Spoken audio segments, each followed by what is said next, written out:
Assalamualaikum warahmatullahi wabarakatuh.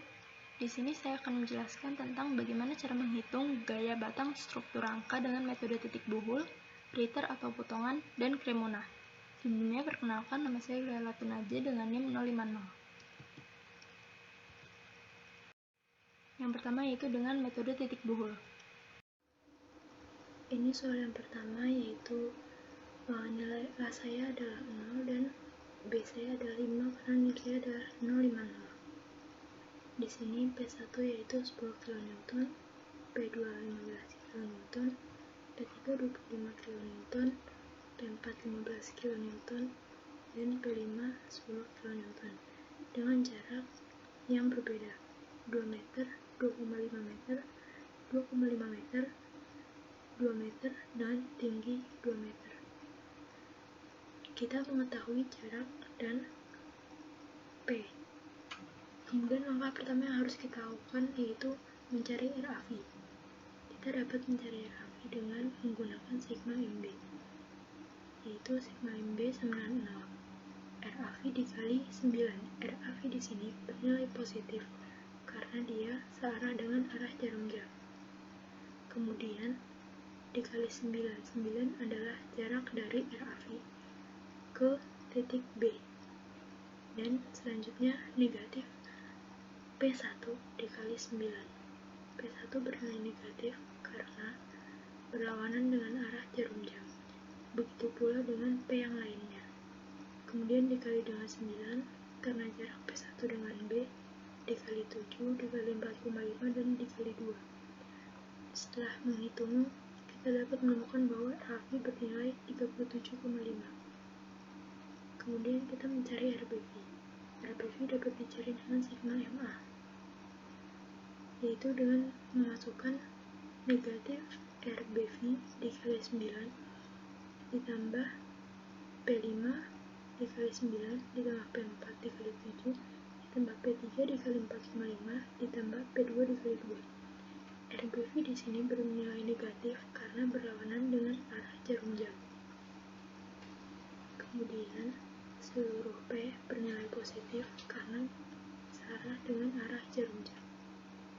Dan setelah itu kita dapat menemukan bahwa RBV bernilai 37,5 kN. Setelah mengetahui nilai RAV dan RBV, kita harus membuktikan bahwa RAV dan RBV yang kita temui adalah hasil yang benar dengan cara RAV ditambah RBV dikurang dengan jumlah P yang ada dan harus 0 hasilnya. Kemudian setelah dihitung, saya mendapatkan hasil yang 0. Dengan begitu, jawaban RAV dan RBV saya benar.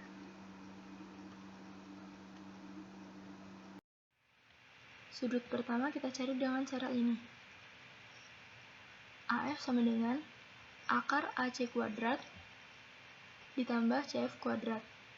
Dan dapat ditemukan hasilnya akar 8. Kemudian kita menggunakan cos alfa dan ditemukan bahwa alfa adalah 45 derajat.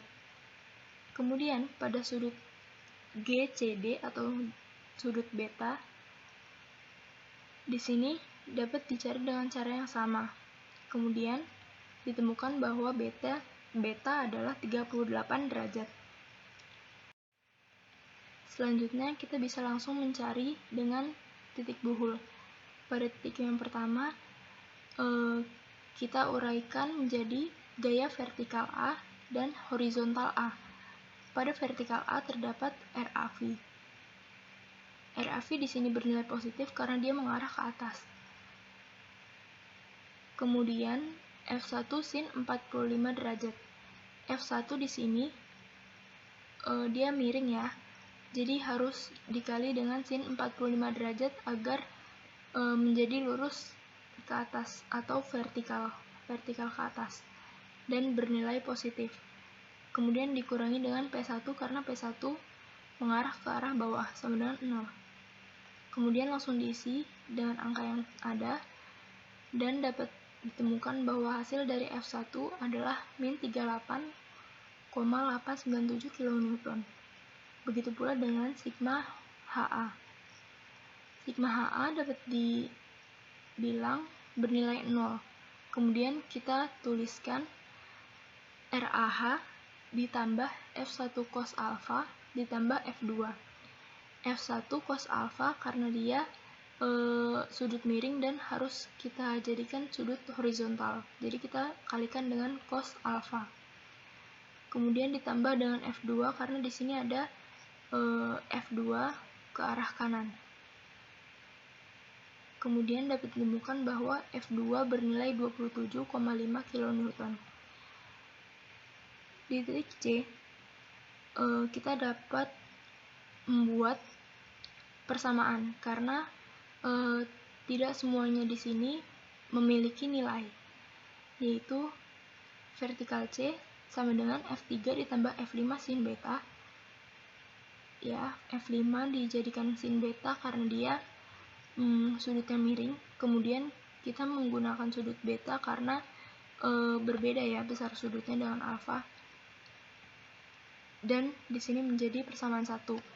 Begitu pula dengan horizontal C.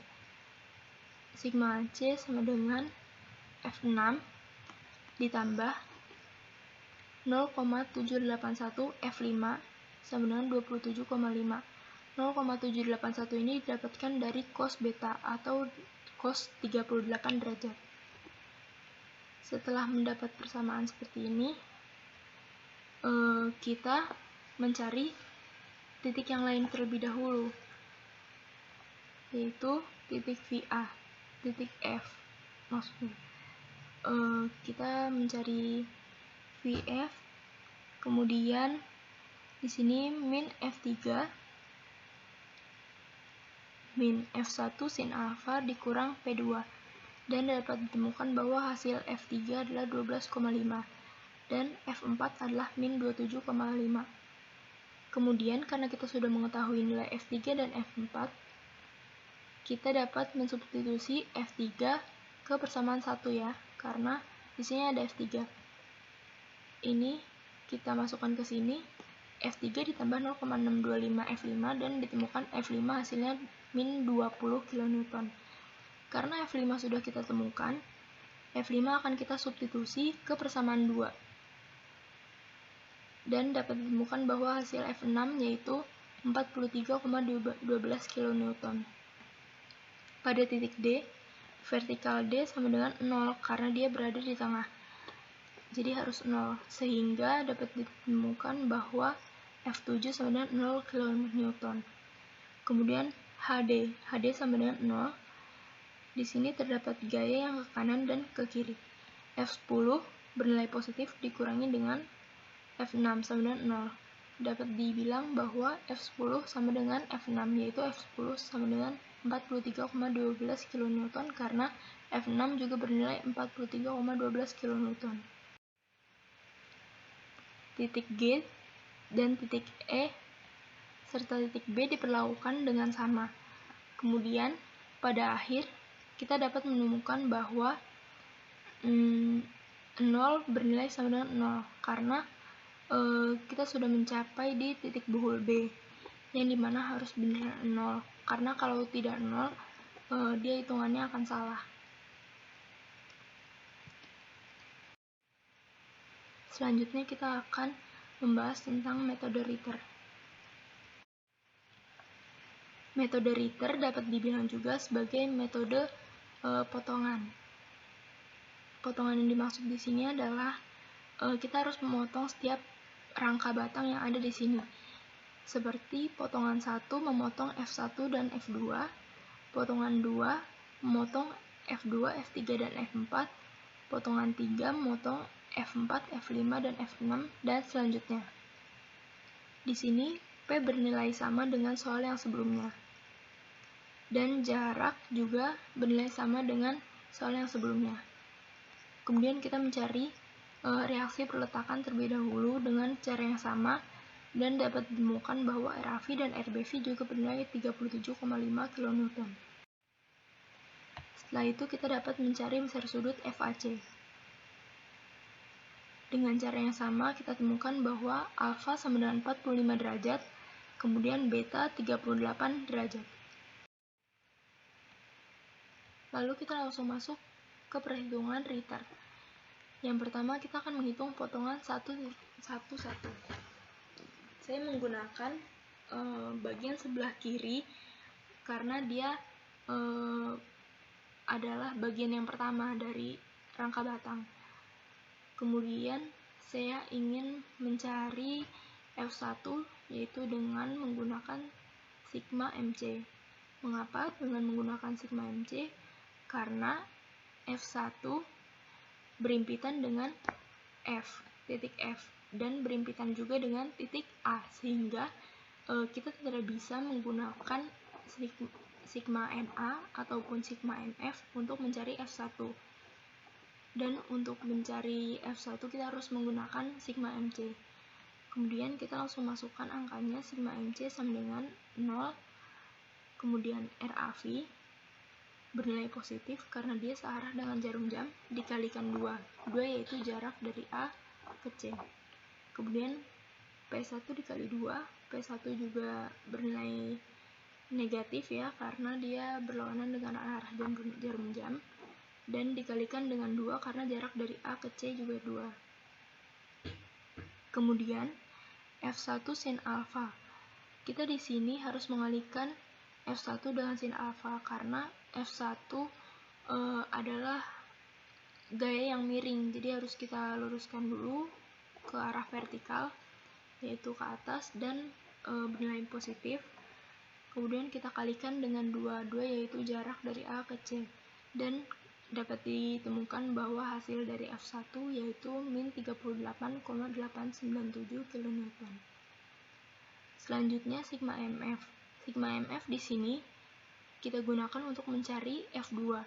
Karena F2 berimpitan dengan A dan C sehingga kita harus menggunakan sigma MF. Lalu kita masukkan angkanya, RAV dikali 2, P1 dikali 2 dikurang F2 dikali 2, dan dapat menemukan bahwa F2 bernilai 27,5 kN. Hal yang sama diberlakukan kepada potongan-potongan yang lain juga, yaitu potongan 22. Sigma Mg sama dengan 0. Sigma Mg digunakan untuk mencari F3 karena F3 tidak berimpitan dengan sigma Mg. Kemudian di sini saya menggunakan 2,5 karena 2,5 adalah jarak dari titik G ke FG, ke rangka FG. Di sini jaraknya 2,5. Sehingga selanjutnya juga menggunakan 2,5. F1 sin 45. Di sini F1 sin 45 yaitu agar dia vertikal ke bawah ya. Kemudian dikalikan dengan 2,5. Dan dapat ditemukan bahwa hasil F3 yaitu 12,5 kN. Kemudian kita juga mencari F4 dengan sigma MC. Dan dapat ditentukan bahwa F4 bernilai min 27,5 kN. Ya, kemudian potongan 33 dan potongan 44 diperlakukan dengan sama. Di sini F5 ditemukan min 20 kN dan F6 43,12 kN. Di sini yang ingin saya jelaskan yaitu sigma ME sama dengan 0. Di sini sigma ME hanya memuat F7 karena F10 dan F6 berimpit dengan ME sehingga tidak bisa dihitung, sehingga didapatkan hasilnya F7 sama dengan 0 kN. Kemudian dari sigma Mg kita dapat menemukan bahwa F10 sama dengan F6 dan F10 bernilai 43,12, begitu sama dengan F6.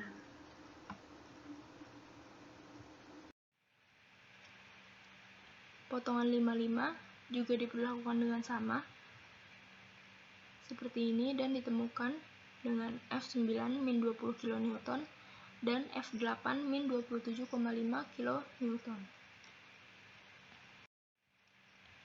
Lalu potongan 66 dengan F13 27,5 kN dan F11 12,5 kN. Lalu pada potongan 7 di sini ditemukan bahwa F12 bernilai min 38,897 kN. Lalu di sini saya menghitung dengan sigma Mg untuk menghitung reaksi dari RBV dan P5, dan hasil akhir bernilai 0 sama dengan 0. Selanjutnya yaitu dengan metode Cremona. Kemudian pada metode Cremona ini saya menggambar soal dengan skala 1:500, yaitu di sini 2 meter saya gambarkan dengan 4 cm. Ini soal yang sama dengan yang sebelumnya. P1 sampai P2, P3, P4, P5-nya juga bernilai sama. Kemudian langkah pertama yang harus dilakukan yaitu menghitung reaksi tumpuan. Kita menghitung untuk mencari RAV dan juga RBV.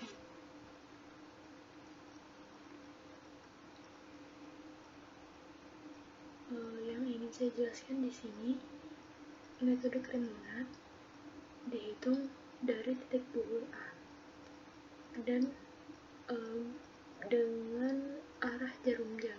Jadi pertama kita harus menggambar dari RAV terlebih dahulu, kemudian kita menggambar P1 dan menggambar F1 dan F2.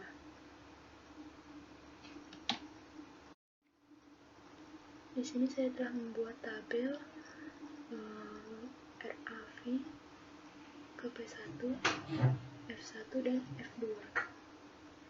Gambar pertama, kita mulai dari titik 0, kemudian kita menggambarkan RAV yang sudah diskalakan. Di sini saya menggunakan skala 1 cm sama dengan 4 kN.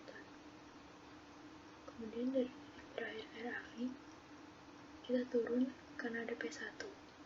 Kemudian pada F1 dan F2 kita gambarkan seperti ini.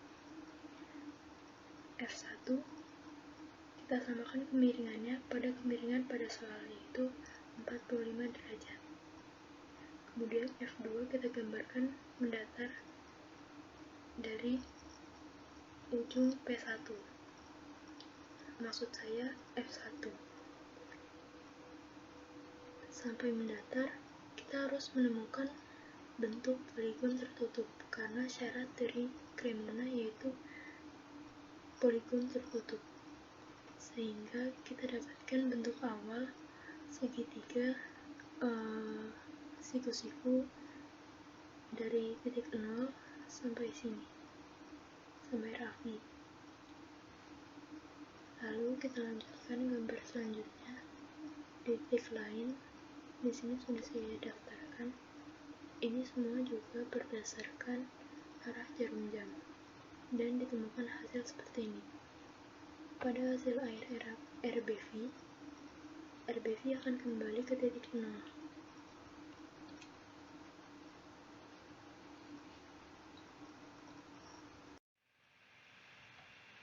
Kemudian setelah menghitung dengan gaya-gaya tersebut, dengan metode-metode tersebut, kita membuat tabel agar dapat lebih mudah membandingkan nilai-nilai dan perbedaan-perbedaan yang kita temui. Dengan metode Buhul dan Ritter, saya di sini tidak menemukan perbedaan, dan metode Cremona menurut saya cukup berbeda dengan metode Buhul dan Ritter karena dia digambar sehingga mungkin keakuratannya kurang. Di sini yang berbeda itu seperti ini. F2 di sini bernilai 28 kN. Tetapi pada metode Buhul dan metode Ritter itu bernilai 27,5 kN. Lalu selanjutnya juga tidak sedikit yang berbeda seperti ini. F10 maksud saya. Di sini bernilai 44 kN. Tetapi pada metode Buhul dan Ritter bernilai 43,12 kN. Selanjutnya yaitu grafik. Di sini dari hitungan analisis kita mendapatkan bahwa nilai RAV dan RBV yaitu 37,5. Kemudian kita skalakan dan mendapatkan panjang seperti ini. Lalu kita gambarkan di panah di sini, dan selanjutnya kita juga harus menggambar P1 di sini kita skalakan juga. Seperti di sini P1 bernilai 10 kN. Di sini saya akan menggambar sepanjang 2 cm karena skalanya 1:5. Kemudian kita akan meletakkan titik sembarang di sini dan menarik garis dari ujung-ujung P sehingga kemiringan garis di sini akan kita letakkan di bawah soal. Ini kemiringannya harus sama, jadi seperti ini misalnya. Dari ujung akhir P1 ke titik sembarang kita sebut dengan garis B. Garis B di sini memiliki kemiringan yang sama dengan garis B di sini. Kemudian garis C juga kita gambar dengan mempertemukan dengan garis B, garis D, garis E juga, dan garis F dan garis A. Sekian dari saya, kurangnya mohon dimaafkan. Wassalamualaikum warahmatullahi wabarakatuh.